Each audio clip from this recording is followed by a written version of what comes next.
Halo sahabat-sahabat pionir sekalian dimanapun saat ini berada di seluruh Indonesia. Senang kembali berjumpa dengan teman-teman sekalian ya. Teman-teman, di beranda aplikasi kita ada perubahan di mana foto Bang Nicholas Kokalis di sana yang nongol lagi ya dan memberikan keyakinan dan mengajak kita untuk bersabar ya. Jangan seperti orang-orang di luar sana yang kerjanya hanya nyinyir tapi tidak bisa memberikan solusi ya. Nah, ada informasi ya terbaru teman-teman di beranda aplikasi kita bersamaan perubahan tampilan yang muncul Bang Nicholas seperti ini.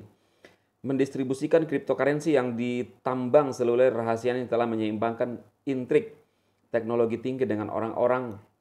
Kami menemukan kesuksesan dengan menciptakan solusi QC asli, membangun komunitas kripto di era ekosistem kripto seperti Ethereum, Solana, atau Pi Network adalah komunitas yang terdiri dari berbagai aktor mulai dari pengguna akhir dan pengembang hingga menambang dan validator. Namun menciptakan komunitas yang berkembang dan bertahan lama membutuhkan keterampilan dan sumber daya yang signifikan. Kami telah melihat jejaring sosial tradisional seperti Facebook dan Twitter menggunakan algoritma bertenaga untuk menumbuhkan basis pengguna mereka.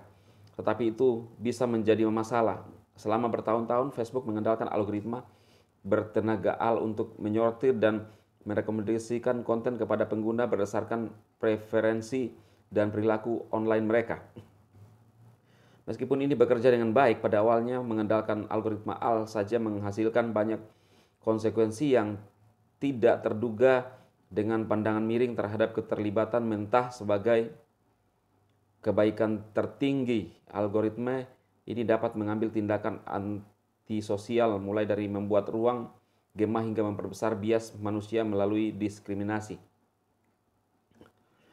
Baru-baru ini tawaran 44 miliar US dollar yang dipublikasikan untuk membeli Twitter oleh CEO Tesla Elon Musk dibatalkan pada jam ke-11 karena dugaan prevalensi akun palsu dan bot spam yang dimungkinkan oleh kurangnya verifikasi manusia.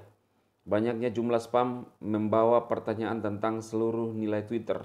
Dengan bot spam yang berpotensi meningkatkan jumlah penayangan untuk pengiklan sementara pembuat pengguna frustrasi jelas bahwa yang ada tidak cukup. Insiden ini menyoroti pentingnya memverifikasi pengguna serta memantau dan mengawasi produk dengan cermat. Sementara bot spam dan faktor lainnya telah menjangkiti dan merusak beberapa komunitas online. Kita masih dapat melihat dampak luar biasa yang berhasil ditimbulkan oleh komunitas mana ini?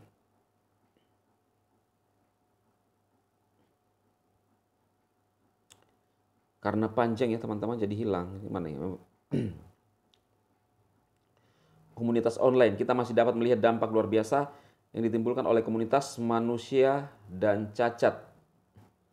Komunitas Reddit yang terdiri dari spekulan yang berpikiran sama di Wall Street Base telah berhasil membuat dampak keuangan global berkali-kali. Semuanya dibangun di sekitar orang-orang nyata. Anggap saja Turing test dalam skala besar. Bagaimana perusahaan dapat memverifikasi bahwa orang-orang mereka nyata?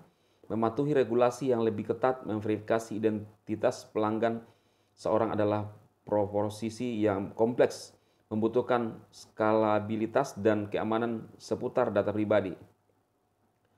Menambah masalah bagi perusahaan teknologi seperti jejaring sosial dan aplikasi kripto adalah kebutuhan untuk mematuhi peraturan yang semakin ketat, mulai dari penanganan data pengguna hingga implementasi QC atau kenali pelanggan Anda. Kewajiban lembaga keuangan untuk melakukan pemeriksaan identitas dan latar belakang rutin pada klien mereka sebelum menggunakan platform mereka dan merupakan bagian dari serangkaian tindakan yang lebih luas untuk memerangi pencurian uang dan aktivitas terlarang lainnya.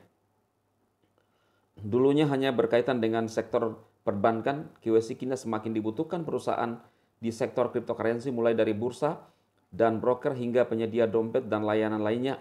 Dan dengan perluasan Web 3 dan dorongan berkelanjutan untuk memberi penghargaan kepada pengguna digital, pentingnya KYC hanya akan bertambah. Sayangnya biaya KYC bisa menjadi penghalang bagi banyak startup kripto. Setelah mempertimbangkan banyak faktor mulai dari jam manual dan perekrutan staf hingga harga alat kepatuhan dan penerapannya, perusahaan dapat menghabiskan ratusan juta dolar untuk verifikasi bahkan dengan tarif KYC yang dikurangi dan diiklankan secara umum sebesar 1,49 US dollar hingga 2,05 per pengguna. Solusi ini tidak dapat diskalakan atau hemat biaya untuk mengumpulkan basis pengguna dan besar. Nah, masih banyak lagi teman-teman. Intinya apa? Bahwa apa yang telah dilakukan ya dengan menekankan KYC dan memverifikasi data-data para pengguna itu sangat penting ya untuk menghindari adanya penipuan-penipuan atau juga penyalahgunaan ya. Ini yang ditekankan dalam informasi ini rekan-rekan. Dan kita tahu bahwa termasuk Facebook, media sosial ya, banyak yang menggunakan